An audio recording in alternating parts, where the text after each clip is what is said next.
La plupart des jeunes de notre communauté n'arrivent pas à se lancer dans les activités pour une raison. Laquelle? Parce qu'ils sont bloqués sur leur état d'esprit. Dans cette vidéo, on va voir tous ensemble pourquoi les jeunes n'arrivent pas à se lancer dans les activités en Afrique. Il y a 3 principales suggestions qui déterminent l'état d'esprit de nos jeunes dans la communauté. On va au travers d'une histoire montrer à suffisance comment c'est important d'avoir un état d'esprit orienté opportunité plutôt que d'avoir un état d'esprit orienté problème. À très bientôt.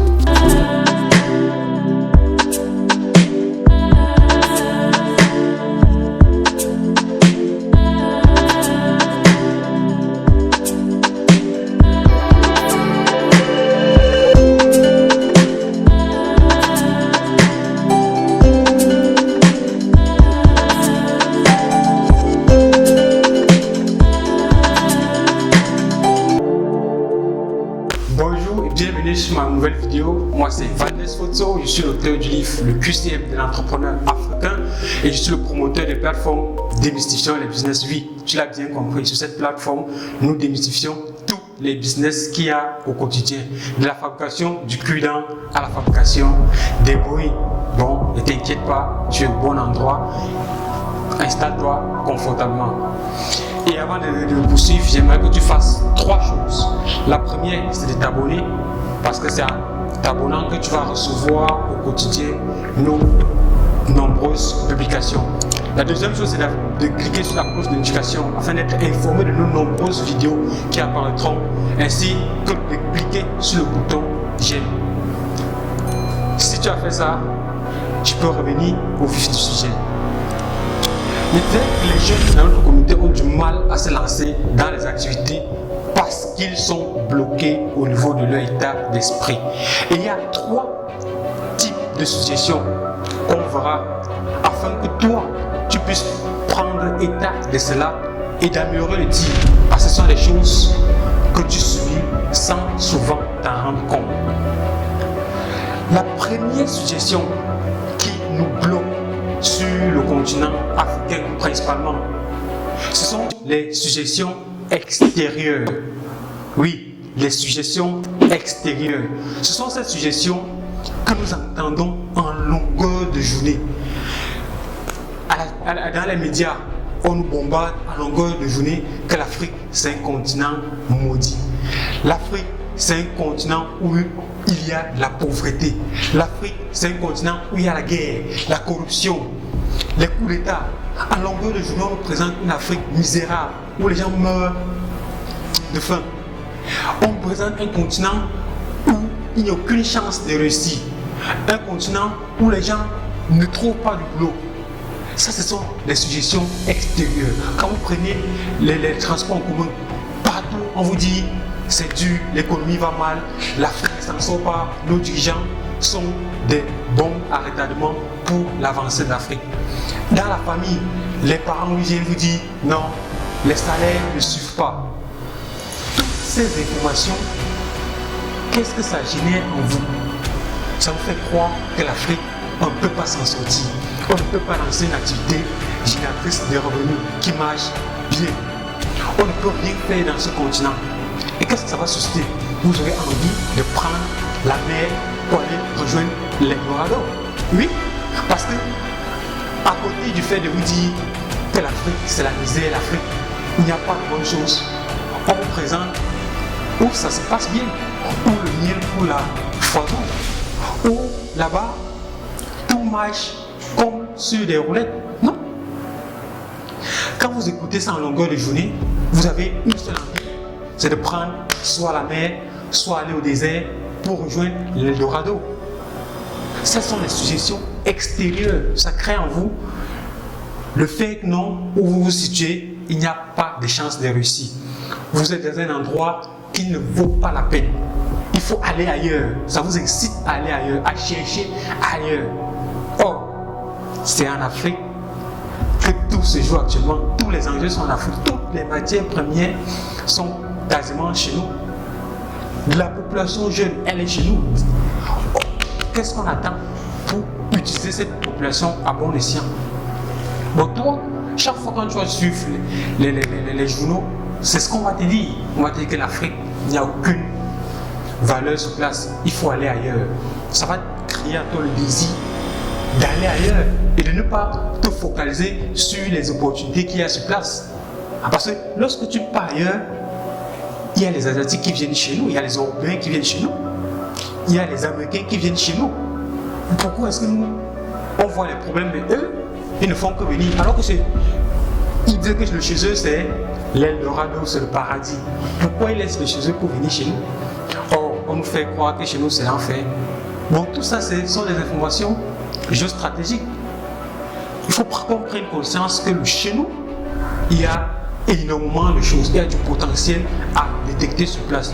Bon, la première des choses à faire, c'est d'observer les points positifs. S'il y a tellement de problèmes en Afrique, ça veut dire qu'il y a beaucoup de solutions à apporter. Plus il y a des problèmes, plus il y a des solutions à proposer. Bon, il ne faut pas se focaliser sur l'aspect problème. Il faut orienter sa réflexion sur quelle solution proposer. Qu'est-ce que je peux mettre sur le marché qui va me rapporter de l'argent? Et l'argent, ça sera juste la constante du fait que je résolve un problème spécifique, un problème épineux dans ma communauté. Ce sont les suggestions extérieures, tout ce qu'on écoute autour de nous, tout ce qu'on entend à la radio, tout ce qu'on lit, qui mettent en mal le fait que l'Afrique ne se porte pas bien. La deuxième suggestion qui fait en sorte qu'on a du mal à passer à l'action, on a du mal à entreprendre des choses concrètes dans notre communauté, ce sont les suggestions personnelles. Oui, parce qu'après avoir écouté toutes les suggestions extérieures, il y a notre subconscient qui nous révèle tout ce qu'on a écouté. Il nous révèle les points positifs, les points négatifs, tout nous révèle ça. Mais maintenant, nous avons le choix de nous concentrer sur les points négatifs ou sur les points positifs.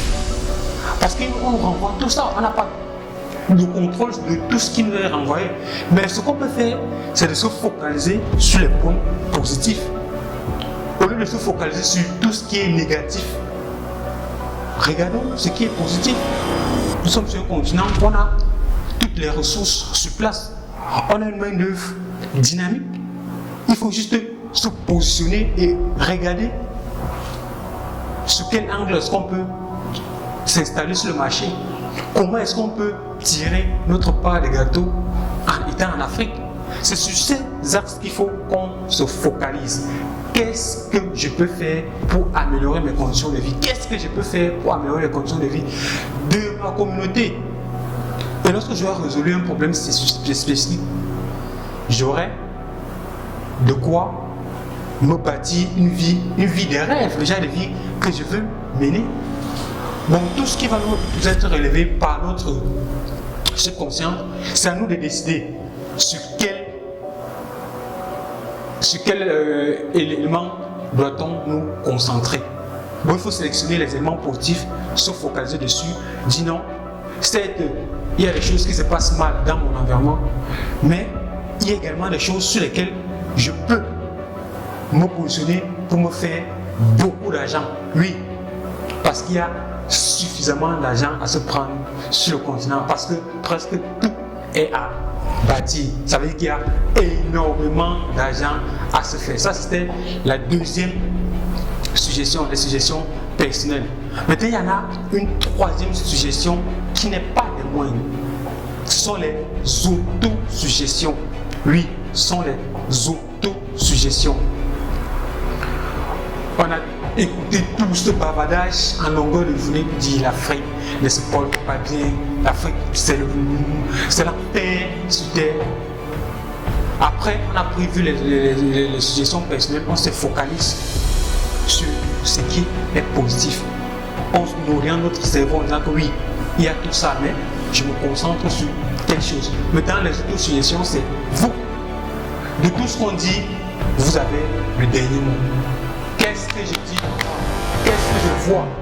Est-ce que tout ce qu'ils disent, c'est exactement ce qu'il y a derrière? Vous faites votre propre autosuggestion, vous dites non. Ça, c'est un continent. Je vois des jeunes et des femmes les jeunes hommes et les jeunes femmes qui se battent. Je vois un continent prospère. Je vois un continent où on ne va plus porter les cuidants. Je vois un continent sur lequel il y a de l'avenir. Tout est à faire sur ce continent. Vous cataloguez dans ce secteur et vous dites non, je vais tirer mon épingle du jeu. Ça, c'est ce que vous allez décider. C'est voilà ce que j'écoute. Mais qu'est-ce que moi je décide? Est-ce que je décide de subir ou je décide d'agir? C'est là que vous allez définir toutes vos stratégies, tout votre avenir. Il faut la mettre là-dedans. Et pour résumer ces trois types de suggestions qu'on a vues, je vais vous raconter l'histoire d'une dame exceptionnelle. Ayant intégré ces trois types de suggestions, elle a révolutionné le monde. Oui, pas directement, mais pas son fils. Parce que après avoir inculqué ces trois types de suggestions à son fils a pu révolutionner le monde. Vous me demandez certainement de qui s'agit-il. C'est l'histoire d'un jeune gamin, il avait 9 ans à l'époque, où il rentre de l'école, il présente à sa maman une lettre. Sur cette lettre, on lui a demandé de remettre sa lettre à sa maman. Il arrive naturellement, il dit à sa maman, à l'école m'a remis une lettre, je te remette. Sa maman elle prend la lettre, elle ouvre et elle lit. Qu'est-ce qu'elle lit à son fils? Votre garçon est un génie. Nous n'avons pas de prof assez qualifié pour le suivre. Il s'ennuie. Nous vous suggérons de vous occuper de votre enfant parce que nous n'avons pas assez de bons profs pour votre enfant. Parce que votre enfant est un génie. Ça, c'est le message que la maman lit à son fils. Le fils, ayant entendu ce que sa maman vient de lui dire, comprend qu'il ne peut plus aller à l'école et que c'est sa maman qui va travailler avec lui. Vu que le petit était déjà animé par tout ce qui est un peu technologie, dépannage, il avait son petit garage dans lequel il faisait ses petites inventions, ses petites créations, il s'amusait là-bas, il était passionné par tout ce qui est électricité, oui, vous l'aurez certainement compris, puisqu'il s'agit ici de Thomas Edison, celui qui a révolutionné l'ampoule électrique. Thomas possédait déjà un vrai petit laboratoire de chimie dans le sous-sol de la maison de ses parents. De nombreuses années plus tard, quand la mère d'Edison est décédée, il était alors reconnu comme l'un des plus grands inventeurs de son siècle, avec plusieurs brevets déposés à son actif, car il a participé de manière active à l'amélioration de l'ampoule électrique, le télégramme, le phonographe, la centrale électrique, la caméra. Un jour, alors que le petit Thomas fouillait dans les vieux souvenirs de famille, il trouva une lettre pliée dans une boîte de sa mère. C'était la lettre qu'il lui avait donnée étant enfant de la part de son instituteur. Elle disait ceci: votre fils est nul, il est déficient, on détecte chez lui une maladie mentale. Nous n'autorisons plus votre fils à revenir à l'école. Thomas Edison a pleuré pendant des heures et il a ajouté ceci dans son journal: Thomas Edison était un enfant nul et déficient qui, grâce à une mère héroïque, est devenu le génie du siècle. Oui, tu l'as bien remarqué. Thomas a dit que grâce à une mère héroïque. À ton avis, pourquoi Thomas Edison considère sa mère héroïque? Pour la simple et unique raison qu'elle avait pris conscience des enjeux des 3 formes de solutions dont je t'ai parlé plus haut. Nancy Elliott, la mère de Thomas, savait très bien que si elle commettait l'erreur de transmettre avec exactitude le contenu de la lettre à son fils, il risquerait d'être un condamné à vie. Il risquerait d'avoir une programmation qui lui stipule qu'il est nul, qu'il a un déficit mental. Mais non, Elle a usé de sa sagesse pour conditionner son enfant avec une programmation de génie, de surdoués, de garçons intelligents. Ceci afin de l'amener à croire en lui et non à ce que la société veut qu'il croie en lui. Selon l'un des objectifs que je veux que vous puissiez atteindre à la fin de cette vidéo, faire en sorte de croire en vous et non à ce que notre société veut que vous imaginiez de votre personnalité. Tout ceci dans le but de vous faire prendre conscience du fait que vous êtes capable de réussir financièrement en dépit des clichés que vous pouvez avoir sur votre potentiel à réaliser vos rêves. L'objectif est clairement de vous montrer l'impact d'avoir un cerveau orienté problème, un cerveau orienté échec, un cerveau orienté enfer, mais d'avoir un cerveau qui vous montre qu'il est possible de devenir riche sur le continent africain.